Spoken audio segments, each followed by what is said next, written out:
Stress hariba potche akhoi wakhal la khaktang khak leiba nate masi tumin lakpo huranba mane haibadi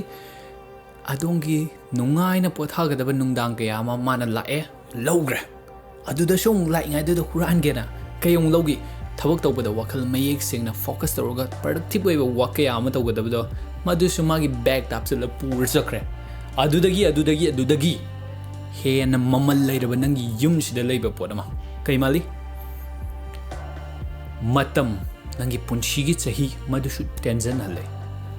khalune ahin kaya mai khoina tumdaga yum thakte yengkhallaga sana khiba wari khan khiba wakhaldo hanjan khallaga leibado madudagi shum wana tumna bohonare pothana bohonare nampuda tumsalle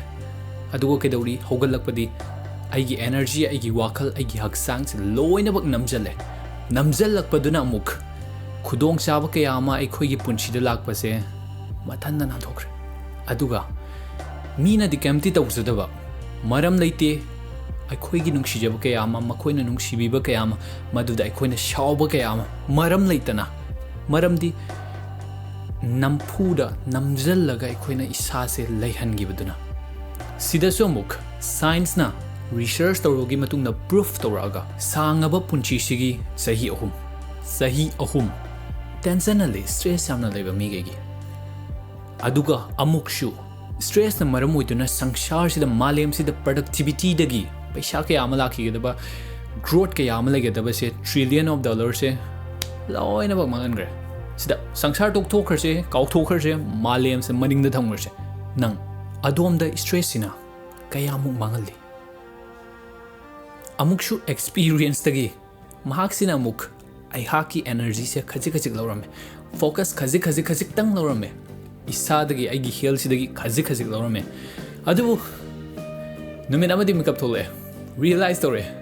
maru oiraba mamal leiraba matam kaya ama se stress da loina bak thi lerame paisa pi bagi type ta mangonda loina bak pi thok lerame sahi kaya ama ai mit yade haiduna aigi wakhal sida lupshalaga tawraga irangnaga lerami leibadudagi tamna kaidawi khajik sakhibaduna numit amadi pulap kelakpaduna shu oina semi tami makhal thiraki kamaina na fadoise sahi kaya namni changi 2017 ni aina mit nakhibido hojik se mit nai adubu tangkhai ama hena more than the khai romse mayam ai mit naba mi amoina ubide thagani ngai ne haidi sigi energy se kamaina product sigi wakhalon se kamaina product maduni sigi meditation tawga koina shore sanaga isana control puraga DT meditation club sidane koina tawdish sidane practice oina tawdish shore kamaina sana sige stress lakwa matamda anxiety lakwa matamda sangsar sina overwhelming orga pixal khanlaba matamda ikoise thengnarakpado mayamna thengnadanaba matam kayama mangmane wakhal kayama sakhibane miyoiba kayama sumangan kibane nangna thawoina nattabida adubu phansi semgadanchi sida DT meditation club five sida darkar tade se meditation anate laktoriba thengna dawriba mayama se laksasano thengna se darkar tade ai ngamina aduda so first 50 people believer 50 I on the thazabi ba yankai gidi 799 for the first month ihan anba mandugi 799 so join toxin biru stress andanchi manghal loise matom do pusalakshi